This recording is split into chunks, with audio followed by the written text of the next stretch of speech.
Hi guys. मैं हूँ आपकी प्यारी राइटर और नरेटर दीक्षा। कैसे हैं आप लोग? आप सभी का बहुत बहुत वेलकम है दीक्षा नोवेल स्टोरी पर। तो स्टार्ट करते हैं कॉन्ट्रैक्ट मैरिज टू बॉस का नेक्स्ट एपिसोड। आज का पूरा दिन पाखी का ऐसा ही बीत जाता है। कभी रुद्र उससे कॉफ़ी लाने को कहते हैं, कभी वो उससे फ़ाइल लाने को कहते हैं, कभी वो उससे एक ही फ़ाइल को 10 बार चेक करवाते, कभी उसी फ़ाइल को रीचेक करवाते हैं, कभी वो ये कहते हैं कि उसमें सिग्नेचर सही नहीं है। कुछ ना कुछ कर करके वो जानबूझकर पाखी को परेशान कर रहे थे। ऐसा पाखी को लग रहा था और ऐसा था भी। पता नहीं रुद्र को क्या चिढ़ मच रही थी पाखी से। एक तो उन्होंने खुद पाखी को अपना पर्सनल सेक्रेटरी बनाया है, ऊपर से जानबूझकर वो पाखी को परेशान कर रहे थे। और उनकी बातें भी तो कड़वी ही होती थी। उन्होंने आज इतनी कड़वी कड़वी बातें बोली थी पाखी को कि पाखी को की आंखों में तो आंसू ही आ गए थे। पर वो क्या करती, उसका तो मन कर रहा था कि वो ये कंपनी छोड़कर चली जाए। पर अगर वो ये कंपनी छोड़कर जाती तो उससे पहले तो अपनी पेनल्टी भरनी होती, और उसने जो कॉन्ट्रैक्ट साइन किया है उसके हिसाब से वो 1 साल से पहले कंपनी नहीं छोड़ सकती है। अगर वो 1 साल से पहले इस कंपनी को छोड़ के जाएगी, रिज़ाइन देगी, तो उसे 1 लाख से 3 लाख के बीच का जुर्माना भरना पड़ेगा। और पाखी के पास तो अब इतने पैसे भी नहीं थे कि वो अपने लिए आइसक्रीम खरीद कर खा सके। इसलिए वो अपना मन मार कर यहाँ काम कर रही थी। वैसे ये सारी चीज़ तो वेद को समझ में आ रही थी, और वेद ने एक बार सर को टोकने की भी कोशिश की, पर सर ने उसे इतना काम दे दिया कि वो शाम तक अपने उसी काम में लगा हुआ रहा। और वो भी समझ रहा था कि उसे ये काम इसलिए दिया गया है क्योंकि उसने पाखी की साइड लेने की कोशिश की। पता नहीं रुद्र को पाखी से क्या ही चिढ़ हो रही थी। पाखी को बहुत बुरा लग रहा था क्योंकि उसे भूख भी बहुत ज़ोर के लगी थी, क्योंकि उसने सुबह भी अपना ब्रेकफास्ट स्किप कर दिया था। वो आते वक्त रास्ते में 1 कप कॉफ़ी पी थी, और यहाँ भी उसे लंच टाइम का टाइम नहीं मिला, क्योंकि वो लंच टाइम में रुद्र सर के साथ एक क्लाइंट मीटिंग में गई थी, जो कि बहुत ही इम्पॉर्टेंट मीटिंग थी। और वहाँ पर फॉरेन क्लाइंट्स आए हुए थे, जो कि इसी कंपनी के एक ब्रांच के एक बड़े से होटल में हो रही थी। उस होटल के बगल में ही एक बड़ा सा रिजॉर्ट बनाने का सोच रहे थे रुद्र, जिसकी वजह से ही वो फॉरेन क्लाइंट आए थे उस रिजॉर्ट में इन्वेस्ट करने के लिए। और रुद्र पाखी के साथ उसी एरिया को देखने के लिए गए थे, उसी एरिया को विज़िट करने के लिए गए थे। और यहाँ पे सारे काम कोई और करता था, वहाँ पर आज सारे काम पाखी कर रही थी। जैसे कॉफ़ी बनाकर देना हुआ सर को, उनके लिए गेट खोलना हुआ, उनके लिए चेयर खींचना हुआ, और भी सारे काम वही कर रही थी। उसे रह रहकर गुस्सा आ रहा था रुद्र के ऊपर, पर वो कर क्या सकती थी, उसकी मजबूरी थी यहाँ पर काम करना, इसलिए वो कुछ नहीं कहती है। लंच टाइम में वहाँ पे सारी मीटिंग्स होती हैं, मीटिंग्स फाइनल हो जाती हैं। उसके बाद रुद्र पाखी को लेकर के बाहर निकलते हैं। रुद्र जाकर कार में बैठ जाते हैं, और पाखी भी उस कार में बैठने जा रही थी जिस कार में वो आई थी। एक्चुअली वो रुद्र के साथ नहीं आई थी, उनके साथ ही वो आई थी, पर उनके कार में नहीं आई थी। उसके लिए रुद्र ने एक अलग कार अरेंज करवाया था, जिसमें कि उस कार में एक बॉडीगार्ड और एक ड्राइवर था। पाखी को तो उनको देखकर ही पहले ही दिन से खौफ आता था, क्योंकि वो थे इतने डेंजर। एक तो सारे काले काले कपड़े पहने हुए, इतने डेंजर लंबे चौड़े आदमी, ऊपर से उनके चेहरे पर एक बहुत ही स्ट्रिक्ट टाइप की फेशियल स्ट्रक्चर उनका था, जिसे देखकर ही पाखी को डर लगता था। ऊपर से रुद्र ने उसे उन लोगों के साथ बिठा दिया था। पाखी मन ही मन सोच रही थी कि वैसे तो उनसे भी डर लगता है मुझे, पर पता नहीं इन लोगों से मुझे ज़्यादा डर क्यों लग रहा है। हे भगवान, आपने कहाँ मुझे इन डेविलों के बीच फंसा दिया है? क्यों करते हो आप मेरे साथ ऐसा? आपको इस छोटी सी बच्ची के ऊपर तरस नहीं आता? उससे अच्छा तो होता कि मैं ऑटो में ही आ जाती। खामखा मुझे एक एक्स्ट्रा कार दे दी है उन्होंने, ऊपर से ये डेंजर लोग भी बैठा दिए हैं। एक ड्राइवर ही दे देते, मैं उनके साथ ही चली जाती।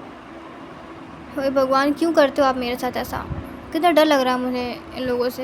एक तो इनका चेहरा कितना डरावना है। ऐसा लग रहा है कि अभी कोई बच्चा डर जाए, इनके सामने कोई मासूम सी बच्ची आए, वो तो उसकी तो जान ही निकल जाए हार्ट अटैक से, इनका चेहरा ही देखकर। और आपने मुझे इन लोगों के साथ बिठा दिया। क्यों करते हो आप भगवान ऐसा मेरे साथ? वैसे भगवान जी, मेरे दिमाग में एक बहुत ही इंटरेस्टिंग और बहुत ही अमेजिंग सा आइडिया आया है, जिससे कि इनका चेहरा तो बदल नहीं सकता, इनका चेहरा ऐसे ही सड़ा हुआ ही रहेगा, बट इनका लुक मैं थोड़ा चेंज कर सकती हूँ, जिससे कि कोई इनसे डरे ना, स्पेशली मैं ना डरूँ। उन्हें ना इन लोगों का ड्रेस चेंज करके पिंक कलर कर देना चाहिए था। वाह, कितनी क्यूट लगेंगे ना सारे के सारे बॉडीगार्ड्स पिंक कलर में। ये सारी बातें पाखी सोच रही थी। पर पाखी की तो हिम्मत नहीं होती कि ये सारी बातें वो रुद्र के सामने बोल सके, इसलिए वो अपनी जितनी भी भड़ास है वो मन ही मन बुदबुदा कर निकाल देती थी। सुबह से पता नहीं उसने कितनी बार गाली दे चुकी थी रुद्र को। मतलब सुबह से वो जब भी सोच रही थी उसके दिमाग में सिर्फ रुद्र ही चल रहे थे। वो ये तो भूल ही गई थी कि आज उसकी मॉम की सर्जरी हो रही है। वो उसके दिमाग से सारी टेंशन उतर गई थी, बस रुद्र ही उसके दिमाग में घूम रहा था। उसे रह रहकर गुस्सा आ रहा था। कभी उनका सर फोड़ने का मन कर रहा था, कभी उसका मन कर रहा था कि ये फाइल ले और उनके सर पर बजाड़ दे, कभी उसका मन कर रहा था कि गरम गरम कॉफ़ी उनके मुंह में उछल दे। खैर, ये सारी बातें पाखी दिमाग में ही सोच सकती है, क्योंकि सारे मंसूबों को अंजाम देने का जिगरा तो पाखी के पास नहीं है।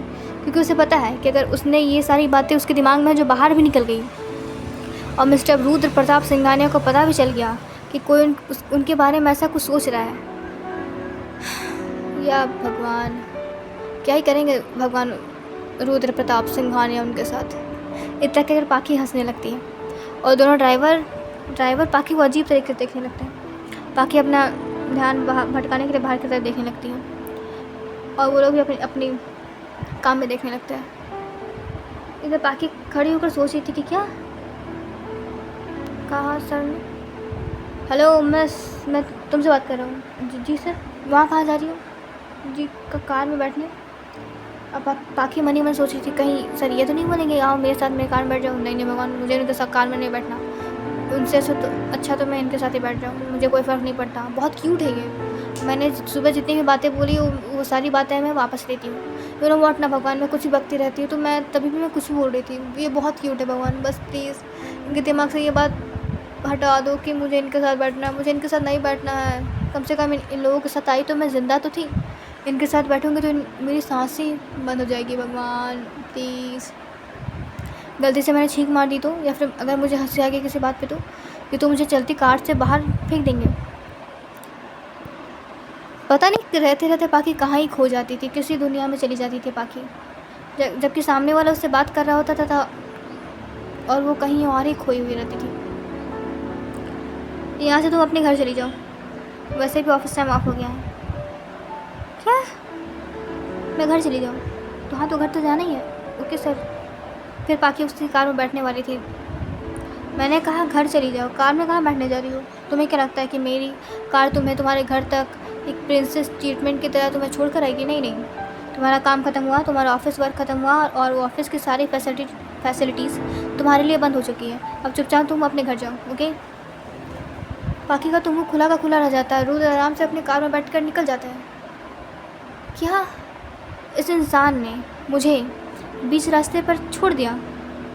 अरे यहाँ से तो कोई टैक्सी भी नहीं मिलेगी और अभी इस टाइम की तो बस भी पार हो चुकी है। ओह माय गॉड, 9:30 हो गए हैं। चाहे डेविल आदमी है भगवान, थोड़ा सा नरम दिल नहीं रख सकते थे? इस इंसान के पास दिमाग नहीं है क्या? ये अकेली इतनी खूबसूरत प्यारी लड़की को बीच सुनसान रास्ते पर छोड़ के जा कैसे सकता है? भगवान करे इसकी पत्नी इसके साथ कभी खुश ना रहे और ऐसी पत्नी मिले से जो इसके नाक पर दम कर रख दे। इसे इतना अपने पीछे परेशान करे कि इसका मन करके काश मैं अपनी जान ले लूँ। तबाह हो जाइए इंसान अपनी पत्नी के पीछे। पाखी को तो ये याद ही नहीं था कि वही उसकी पत्नी है। ये बात तो पाखी अपने दिमाग से भूल ही गई थी, क्योंकि उन दोनों की वजह से ऐसी कोई कन्वर्सेशन हो ही नहीं थी। शादी होने के बाद वो अपने रास्ते और ऐसा लग रहा था कि रुद्र भी अपने रास्ते। ना ही उन्होंने अभी तक साइन करने के बाद पाखी से कोई बात की थी शादी के मुताबिक। वो बस पाखी को काम ही दिए जा रहे थे, ऑर्डर ही दिए जा रहे थे और पाखी बस हाँ जी सर, ओके सर, बस इसमें ही जवाब दे रही थी। उनके बीच कोई और बात तो हुई नहीं थी। बाकी को ये ध्यान में ही नहीं था कि वही उसकी पत्नी है, वही है मिसेस रुद्र प्रताप सिंघानिया। पाखी जल्दी से आगे बढ़ जाती है क्योंकि वो ज़्यादा वेट नहीं कर सकती थी वहाँ पर, क्योंकि उसे पता था कि यहाँ पर कोई और गाड़ी आने वाली नहीं है, क्योंकि ये थोड़ा सुनसान एरिया था। इसकी वजह से तो यहाँ पर एक रिजॉर्ट बनाने का सोच रहे थे मिस्टर रुद्र सिंघानिया।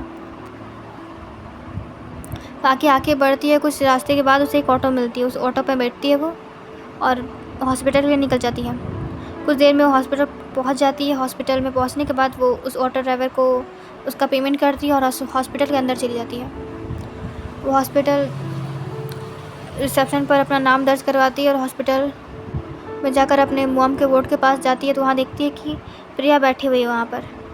वो देखती है कि प्रिया उसी चेयर पर बैठे बैठे ही सो गई है। उसे प्रिया को देखकर थोड़ा सा तकलीफ़ होती है कि क्यों ये लड़की इतना परेशान हो रही है, कितनी प्यारी है ये मेरी वजह से, जबकि हमारा कोई खून का रिश्ता भी नहीं है। और जिनका हमारे खून का रिश्ता है, जिनसे हमारे रिलेटिव्स, वो तो देखने भी नहीं आए मॉम को, जबकि उन सबको पता है कि मॉम की इतनी बड़ी सर्जरी हुई है, हार्ट की सर्जरी हुई है उनकी, और वो लोग देखने इसलिए नहीं आए क्योंकि उन्हें लगा कि अगर वो आएंगे तो मैं उनसे पैसा मांगूंगी। खैर क्या ही कर सकते हैं। जब मॉम ठीक थी तो अब हर 2 हफ्ते में पहुंच जाते थे हमारे घर रहने के लिए, और तो इतना खर्चा भी करवा कर जाते थे। उनके बच्चों को कितने प्यार से मैं ट्रीट करती थी, और यहाँ पर मेरी मॉम ज़िंदगी और मौत के बीच लड़ रही थी और कोई देखने तक नहीं आया। वो रिया के पास जाती है और रिया को जगाती है। रिया कहती है, हो खैर मैडम आप आई, तो हमें तो लगा था कि आप आएंगे ही नहीं और हमें भी भूखा ही रहना पड़ेगा। क्यों क्या मतलब है? मैंने डिनर नहीं किया, मुझे लगा कि तुम आओगी। 6 बजे तो तुम्हारी छुट्टी हो ही जाती है, 5:30 बजे तुम्हारा ऑफिस ऑफ हो जाता है और आधा 1 घंटा लगेगा यहाँ आने में। मुझे लगा तुम आ जाओगी 6 साढ़े 6 बजे तक, तो हम आराम से 7 बजे डिनर करेंगे और बहुत सारी बातें करेंगे। तो मैडम आ रही है यहाँ पर 10 बजे। टाइम देखा है आपने? वैसे इतने टाइम तक आप ऑफिस में कर क्या रही थी? आपकी छुट्टी तो आगे ही हो जाती है। सॉरी ना, वो एक बहुत ही इंपॉर्टेंट मीटिंग थी। खैर मीटिंग थी तो मैं छोड़ रही हूँ, ये फ़र्स्ट टाइम है और लास्ट टाइम है जो मैं छोड़ रही हूँ तुम्हें। अगली बार अगर तुम कहीं आने में लेट के ना, फिर देखना मैं चली जाऊँगी यहाँ से। और मेरा रसगुल्ला गुस्सा हो गया। वैसे तुमने डिनर क्यों नहीं किया? मुझे तुम्हारे साथ डिनर करना था ना।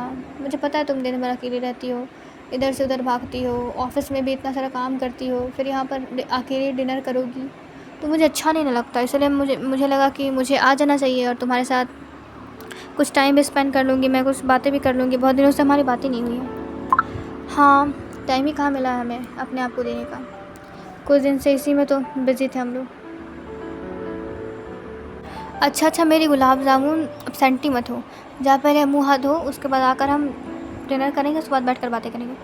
नहीं, मैं पहले मॉम को देख लेती हूँ और डॉक्टर से बात कर लेती हूँ, उसके बाद मैं आती हूँ डिनर करने के लिए। चुपचाप हाथ धो और आओ यहाँ पर, ओके? कुछ नहीं करना है।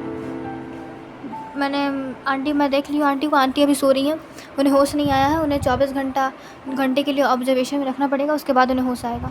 हाँ, सर्जरी होगी तो होश नहीं आया, इतनी जल्दी होश नहीं आता है पेशेंट को। उनकी बॉडी रिकवर करेगी। डॉक्टर से भी मेरी बात हो गई है। डॉक्टर ने कहा है कि उन्हें प्रॉपर रेस्ट देना होगा और उन्हें बहुत ही अच्छे तरीके से देखभाल करनी होगी उनकी।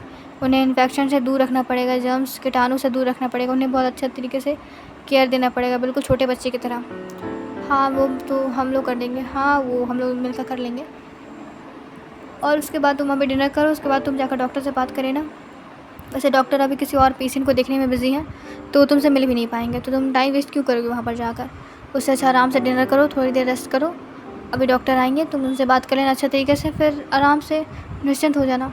ओके, मैं आती हूँ मुँह धोकर। हाँ जाओ, मैं तब डिनर लगाती हूँ। ये तक कर रिया डिनर लगाने लगती है और पाखी वॉशरूम चली जाती है अब फ्रेश होने के लिए। वो फ्रेश होकर आती है हाथ मुँह धोकर और वहीं बैठ जाती है दोनों। वहाँ पर एक वाइट टेबल लगा हुआ था, टेबल पर वही दोनों खाना रखती हैं और दोनों डिनर करने लगती हैं।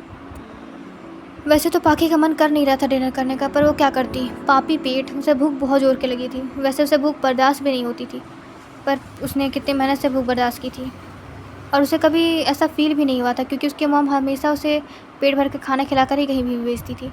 चाहे कुछ भी हो जाए, ठंड हो, बरसात हो या फिर कोई भी सिचुएशन क्यों ना हो, जब तक पाखी की मॉम उसे खाना नहीं खाने देती थी, तब तक पाखी की मॉम उसे बाहर नहीं निकलने देती थी। वो खाना खाती थी, उसके बाद ही बाहर जाती थी। और कहीं अगर वो उसे ट्रैवल करना होता था या फिर कहीं दूर जाना होता था, तो हमेशा उसकी मॉम उसके लिए लंच पैक कर उसे देती थी। ये सोच कर पाखी को रोना आ रहा था कि सुबह से उसने कुछ खाया भी नहीं है। और उसकी मॉम होती तो उसकी हालत ऐसी होती नहीं। उसकी मॉम उसे हर वक्त खाने को देती, उसके तभी उसे बाहर जाने देती थी। और यहाँ उसने सुबह से कुछ खाया भी नहीं है। और वो जल्लाद डेविल कहीं का, उसने भी मेरी ज़िंदगी बर्बाद करके रखी है। भगवान, ऐसा बॉस किसी को ना दो। वैसे पाखी भूल गई थी कि वो इंसान उसके बॉस के साथ साथ उसका पति परमेश्वर भी है, और शायद उसे ज़िंदगी भर उस जल्लाद और डेविल के साथ ही रहना है। शायद मैं ये नहीं कह रही कि ज़िंदगी भर रहना है, मैं कह रही हूँ शायद रहना होगा। बाकी मन ही मन सोच रही थी कि इस इंसान को भूख नहीं लगता क्या, क्योंकि सुबह से उसने उस इंसान को अभी तक तो कुछ खाते हुए नहीं देखा, पर कॉफ़ी तो बनवा ही रहे थे ना वो। हर 2 घंटे में कॉफ़ी चाहिए होती हो। अभी तक तो मैंने, मुझे लगता है 25 या 26 बार मैं उनके लिए कॉफ़ी बना चुकी हूँ, ब्लैक कॉफ़ी वो भी। मेरा तो मन कर रहा था कि वही ब्लैक कॉफ़ी उनके मुंह पे मारूँ और कहूँ कि जाइए खुद बना लीजिए कॉफ़ी मशीन चलानी तो आती ही है, और अपने कैबिन में अपने पर्सनल मशीन भी लगाया हुआ है, तो खुद ही क्यों नहीं बना लेते कॉफ़ी। ये सारी बातें पाखी के दिमाग में आ रही थी, पर अफसोस वो ये इन सब को बस सोच सकती थी, वो इन सब में से एक भी काम कर नहीं सकती थी। चाहे वो दिमाग में कितना भी गाली क्यों ना दे दे रुद्र को, पर उसे डर तो लगता था भाई रुद्र से, और कुछ ज़्यादा ही लगता था। उसने अभी तक जितना उनके बारे में सुना था, उससे इतना तो पता चल गया था कि रुद्र बहुत ही सनकी टाइप इंसान है। अगर उन्हें गुस्सा आ गया तो वो ये नहीं देखते सामने लड़का है, लड़की है, कोई बुजुर्ग है या फिर कोई और है, उस इंसान को वो बर्बाद कर ही छोड़ते हैं। इसलिए पाखी ने सोच लिया था कि वो कभी भी रुद्र को गुस्सा नहीं दिलाएगी। इसलिए वो रुद्र उसे जैसा कहते थे, अगर एक काम को 4 बार करने को कहते थे तो भी वो अपना मन मार कर उस काम को 4 बार करती थी, क्योंकि मजबूर थी वो। ये सारी बातें पाखी दिमाग में सोच रही थी। तो पाखी के कानों में आवाज़ आती है, पाखी। ये रिया थी। पाखी अपने मुँह से बाहर आती, हाँ क्या कर रही हो तुम? मैंने अभी तक 2 पराठा कंप्लीट कर लिया, ये तीसरा पराठा है मेरा, और अभी तक तुमने अपना आधा पराठा कंप्लीट नहीं किया। जल्दी खाओ। अभी तुम्हारी मॉम उठेगी, आंटी उठेगी तो क्या बोलेगी मुझे कि मैंने तुम्हारा ख्याल नहीं रखा अच्छे तरीके से। खाओ, अगर तुम पतली हो गई तो फिर आंटी मुझे डांटेंगी। वो कहेंगी मैं तो खा कर मोटी हो रही हूँ और तुम्हें मैंने पतला कर दिया, कहीं मैंने तुम्हारा हिस्सा भी तो नहीं खा गया। इतना कहकर दोनों हंसने लगती हैं। पाखी को भी हंसी आ जाती है, और कितने दिनों बाद वो खुलकर हंसी थी, क्योंकि कितने दिनों से तो वो बहुत टेंस में ही थी। और रिया ने जानबूझकर ये मजाक किया था। वो देख रही थी कि पाखी कहीं खोई हुई है और उसकी आंखों में थोड़ी सी नमी है। शायद पाखी अपनी हालत को लेकर के परेशान है, अपनी मॉम की हालत को लेकर के। पर रिया को ये नहीं पता था कि वो अपनी मॉम के बारे में नहीं, वो अपने पति परमेश्वर के बारे में सोच रही है। और ये बात तो पाखी ने रिया को भी अभी तक नहीं बताई थी कि उसने शादी कर लिया। अपना डिनर फिनिश करने के बाद दोनों कुछ देर बातें करती हैं। तब तक डॉक्टर भी आ जाते हैं। डॉक्टर पाखी से बात करते हैं, पाखी भी उनसे सारी बातें कर लेती है और फिर थोड़ी देर रेस्ट करने के लिए लेट जाती है उसी सोफ़े पर। और सुबह उसके मोबाइल पर नोटिफिकेशन आता है। ये वेद का नोटिफिकेशन था, मैम आपको सर ने बुलाया है सिंगानिया हाउस। आपको बाहर कार खड़ी है, आपको वो कार लेने को आ जाएगी, आप उस कार पर बैठ कर आ जाइएगा। पाखी सोचती है क्यों बुलाया होगा सिंगानिया हाउस, मुझे नहीं जाना इस इंसान के घर। पाखी यही मैसेज कर दी थी कि मैं नहीं जा सकती। उधर से तब तक वेद का कॉल आ जाता है। जी हेलो, गुड मॉर्निंग सर।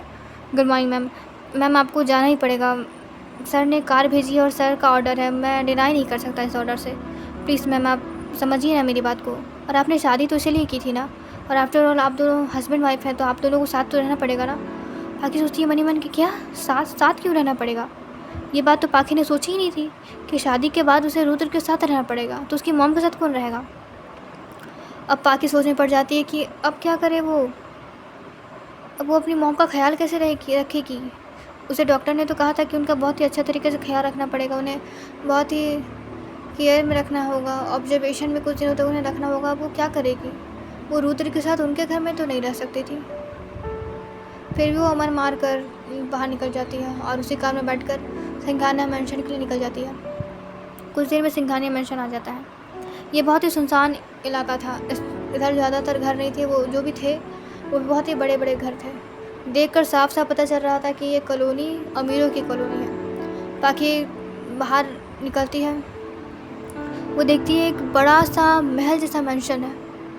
पाखी तो ये मेंशन देख के शौक से जाती है कि oh my God how beautiful. इस पूरे मेंशन को ग्रे और वाइट में डिज़ाइन किया हुआ था, जो कि बहुत ही प्यारा लग रहा था, और इसमें हर तरफ वार्म लाइट थी जो कि बहुत ही एस्थेटिक लुक दे रही थी, और इसका गार्डन भी बहुत ज़्यादा बड़ा था। पाखी के अंदर जाते ही गार्ड्स गेट खोल देते हैं। वो पाखी गेट से अंदर जाती है और ये इंटीरियर एरिया इतना बड़ा था, इतना बड़ा गार्डन। पाखी तो पहले इस गार्डन में ही खो जाती है। फिर वो धीरे धीरे अंदर जाती है। वो देखती है वहीं अंदर में ही डाइनिंग हॉल में पाखी का पूरा मूड ख़राब हो जाता है रुद्र को देख कर के, क्योंकि वो उसने अभी इतना प्यारा व्यू, इतना प्यारी प्यारी फ्लावर्स, इतने प्यारे प्यारे चीज़ें देखी थी कि उसका दिमाग बिल्कुल शांत हो गया था। उसके दिमाग से सारी बातें निकल गई थी, सारी टेंशन निकल गई थी। और जैसे ही उसने रुद्र का चेहरा देखा, उसका दिमाग बिल्कुल सटक गया। ऐसा उसे फील हो रहा था कि इस इंसान का चेहरा क्यों देख लिया मैंने। वैसे ऐसा नहीं था कि रुद्र बहुत ही बुरे दिख रहे थे, नहीं, वो घर के कैजुअल आउटफिट में भी बहुत ही प्यारे लग रहे थे। उन्होंने अभी हाथ में एक वाइट कलर का मग पकड़ा हुआ था, ब्लैक कलर का टी शर्ट और लोअर पहना हुआ था, और आराम से वो अपने लैप पर कोई न्यूज़ देख रहे थे शायद। उन्हें आहट हो जाता है कि कोई आया है। वो चिल्ला कर कहते हैं, तुम्हें यहाँ आना है, मेरे पास टाइम नहीं है उतना। यहाँ आकर खड़ी हो, मुझे तुमसे बात करनी है, उसके बाद मुझे निकलना भी है यहाँ बाहर के लिए। पाखी हड़बड़ा कर उनके पास जाती है और सामने में खड़ी हो जाती है हाथ बांध कर। ये ऊपर का रूम, ऊपर से लेफ्ट वाला रूम, वो मेरा रूम है, ओके। तुम आज से वहीं पर शिफ्ट हो रही हो क्या? मैंने तुम्हें कितनी बार कहा है कि मैं जब बात कर रहा हूँ तो मेरे बात के बीच में मत बोला करो, मुझे नहीं पसंद मेरे बात के बीच में कोई टोके मुझे। ओके, तो वो वाला रूम मेरा है, और वैसे तुम अपना रूम समझने की कोशिश भी मत करना उस रूम को। बस तुम्हें वहाँ पर कुछ दिनों के लिए रहना है, जब तक मैं चाहूँ, और मेरे किसी चीज़ को हाथ लगाने की कोशिश तो करना भी मत, ओके ओके। और यहाँ पर मेड भी है, यहाँ पर मेड है, पर इस घर का सारा काम तुम खुद करोगी क्या? रुद्र बहुत ही बुरी तरीके से पाखी को घूरते हैं। पाखी अपना सर झुका लेती है। मेरे रूम से लेकर के मेरा जिम रूम सब तुम साफ़ करोगी, और मुझे तीनों टाइम खाना, ब्रेकफास्ट, लंच और डिनर टाइम पर चाहिए। मेरा मेन्यू वहाँ पर लिखा हुआ है, वहाँ पर तुम वही मेन्यू देखकर मेरे लिए रोज़ ब्रेकफास्ट बनाओगी, और मेरे सारे काम तुम आज से करोगी। क्यों? अरे शादी की है मैंने तुमसे, और ऊपर से 20 लाख में मैंने तुम्हें ख़रीदा है, तो इसका ये मतलब हुआ कि तुम सारे काम मेरे तुम करोगी। और जब मेरे पास मेरा ख़रीदा हुआ इंसान है ही तो मैं किसी और नौकर को इस सारे चीज़ों के पेमेंट क्यों करूँ? नहीं। पाखी की आंखों में आंसू आ जाते हैं। ख़रीदा हुआ? हाँ, ख़रीदी हुई थी, तो वो उसने अपने आप को बेचा ही तो था 20 लाख में रुद्र को।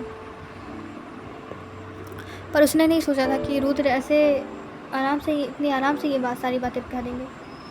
पाखी की आंखों में आंसू आ जाते हैं, पर रुद्र उसे इग्नोर करते हैं और उसे सारी बातें सुनाकर निकल जाते हैं बाहर अपने काम के लिए। पाखी एक बार पूरे घर को देखती है।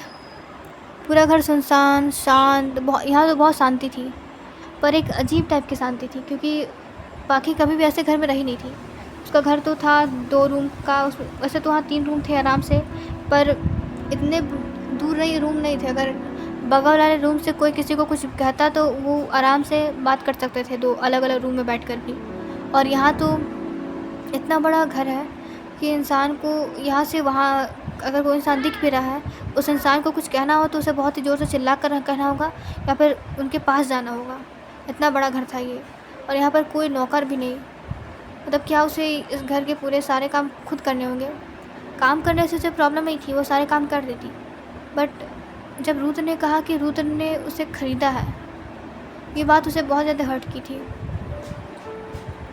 कैसे कह सकते हैं रुद्र ने उसे ख़रीदा है? रुद्र क्या नहीं जानते थे उसकी मजबूरी? जानते तो थे सब वो, फिर वो ऐसे बिहेव क्यों कर रहे थे? पाखी को रह कर बहुत बुरा लग रहा था, अपनी किस्मत पर रोना आ रहा था कि क्यों है उसकी किस्मत ऐसी।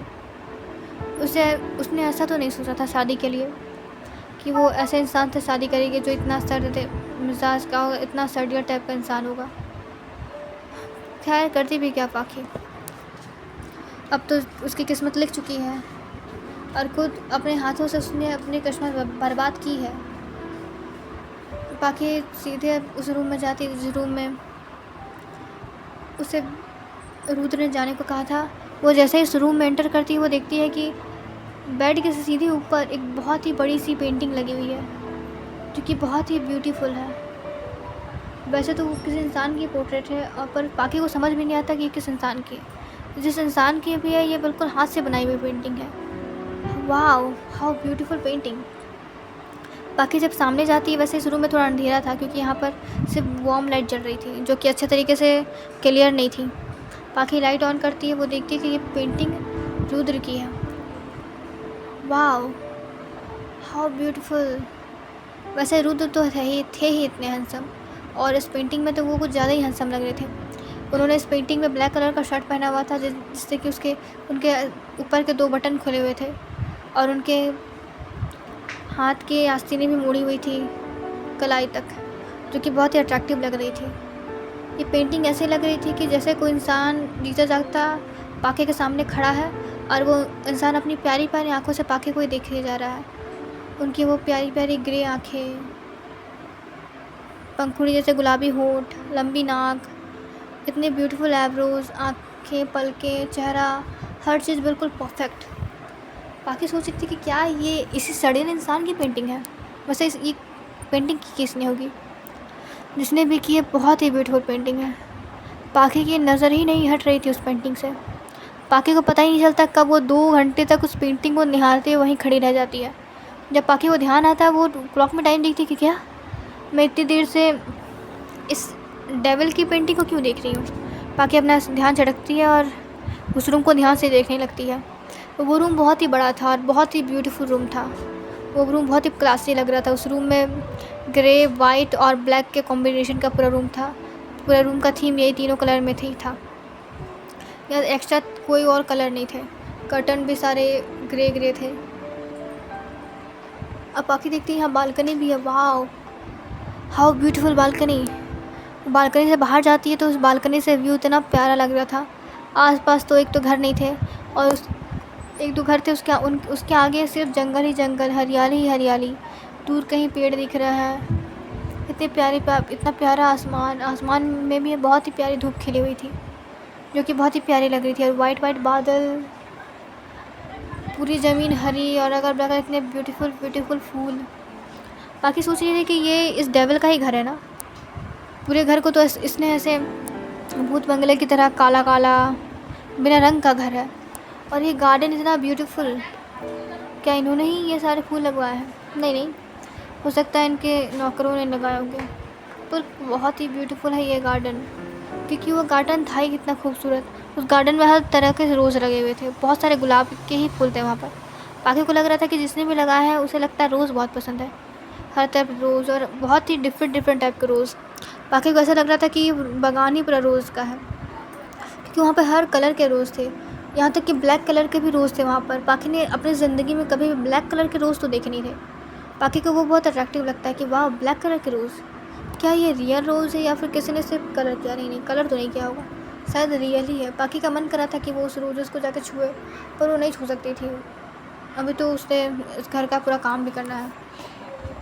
और उस डेविल लाद ने कह के गया है कि वो लंच टाइम में घर आएगा, और उसे लंच भी चाहिए ना। अब पाखी को ये घर भी पूरा साफ़ करना है, इनका रूम भी साफ़ करना है, जिम भी साफ़ करना है इनका, और उनके लिए लंच भी बनाना है। ओहो, खैर चल पाखी, लग जा काम पे, वरना अगर ये जल्लाद आ गया ना तो ऐसा ना हो कि अभी एक काम अगर तू ना करेगी तो उसके बदले वो 4 और काम तुझे पकड़ा कर चला जाए। पाखी लग जाती है काम में। पहले वो उसी रूम से स्टार्ट करती है। उस रूम को बहुत अच्छे तरीके से साफ़ करती है। उस रूम को साफ़ करने के बाद वो बाहर लॉन में जाती है, उस लॉन को साफ़ करती है। वो फिर धीरे धीरे करके वो पूरा घर साफ़ कर लेती है, और उसे ज़्यादा टाइम भी नहीं लगता, क्योंकि उसके शरीर में बहुत फुर्ती थी। वो पहले भी अपने मॉम के साथ उनके काम में हेल्प करवा दिया करती थी, पर ये घर थोड़ा ज़्यादा ही बड़ा था, जिससे कि पाखी थक भी गई थी काम करते करते। पाखी अपने आप को देखती है तो वो अपने आप को देखती है कि वो गॉड, सुबह वो नहाई थी, फिर वो गंदी हो गई, क्योंकि उसने अभी वाइट कलर का कॉटन का सूट पहना हुआ था, जो कि बहुत ही गंदा हो गया था। और ऐसे तो वो किचन में नहीं जा सकती थी, खाना तो वो ऐसे नहीं बना सकती थी, पर वो पहने क्या। वो डरते डरते रूम में जाती है और इधर उधर रूम में दिखती है, और फिर डरते डरते वो वार्डरोब खोलती है। वो जैसे ही उसकी वार्डरोब पर नजर जाती है, एक तरफ तो सिर्फ गर्ल्स के ही कपड़े थे, इतने सारे लड़कियों के कपड़े। एक सेकंड, कहीं ये इंसान पहले से तो शादीशुदा नहीं है? नहीं, अगर ये शादीशुदा होते तो ये मुझसे शादी क्यों करते? तो कहीं ये सारे कपड़े उनकी गर्लफ्रेंड्स के नहीं हैं? खैर जिसके भी है, मैं पहन लेती हूँ ना। पहले तो उन कपड़ों को देखती है। वो कपड़े तो किसी भी एंगल से उसे पहनने लायक तो नहीं लगते, पर वो धीरे धीरे साइड करती है कपड़े, तो उसे दिखता है सूट का सेक्शन। फिर वो जब पूरा अलमारी खोलती है तो वो देखती है कि एक साइड शॉर्ट ड्रेसेस है, एक साइड लॉन्ग ड्रेसेस है, एक साइड मिडिल साइड ड्रेसेस है, एक साइड साड़ी, कहीं बिल्कुल कबर्ड भरा हुआ है। किसके कपड़े हैं ये? Oh my God, how lucky girl, इतने सारे कपड़े उसके पास। ओ गॉड, मेरे पास इतने सारे कपड़े होते तो मैं दिन भर कपड़े ही चेंज करती रहती। पाखी को शॉपिंग का बहुत ज़्यादा शौक़ था, पर उसके पास इतने पैसे होते नहीं थे कि वो शॉपिंग करे, वो अपने लिए ड्रेसेस खरीदे। साल में 1 या 2 बार भी इसके पास कपड़े आते थे, जो कि वो बहुत ही संभाल कर साल भर पहनती थी, साल भर यूज़ करती थी उन कपड़ों को। पाखी शांति से एक नॉर्मल सी पिंक साड़ी निकालती है, क्योंकि उसकी शादी हो चुकी थी और उसे तो यही सिखाया गया था कि शादी के बाद लड़कियां साड़ी पहनती हैं, इसलिए वो उस साड़ी लेकर अंदर चली जाती है। जब वो अपने आप को क्लीन करती है तो क्लीन करने के लिए जाती है, वो देखती है कि यहाँ पर गर्ल्स के यूज़ करने की इतनी सारी चीज़ें हैं, वो भी साले सील है, अभी तक फाड़ा भी नहीं गया, अभी तक निकाला भी नहीं गया ये सारी चीज़ें। बाकी वहाँ से एक बॉडी वॉश उठाती है, सबसे छोटा वाला बॉडी वॉश, पर वो सबसे छोटा था पर वो महंगा ही था।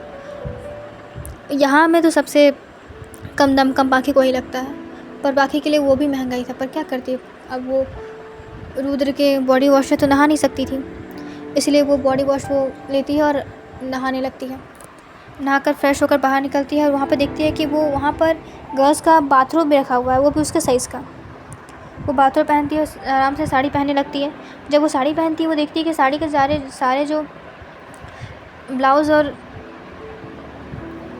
उसका जो नीचे का स्कर्ट है वो तो उसे बिल्कुल फिट आ रहा है। 1 सेकेंड, कहीं ये सारे कपड़े मेरे तो नहीं, मेरे कहाँ से आएंगे यहाँ पे कपड़े? और ऐसा तो नहीं कि हमारी लव मैरिज हुई हो या फिर अरेंज मैरिज हुई हो तो ये मेरे लिए इतने सारे कपड़े लेकर रखेंगे। इनके पास कहाँ इतना टाइम होता है?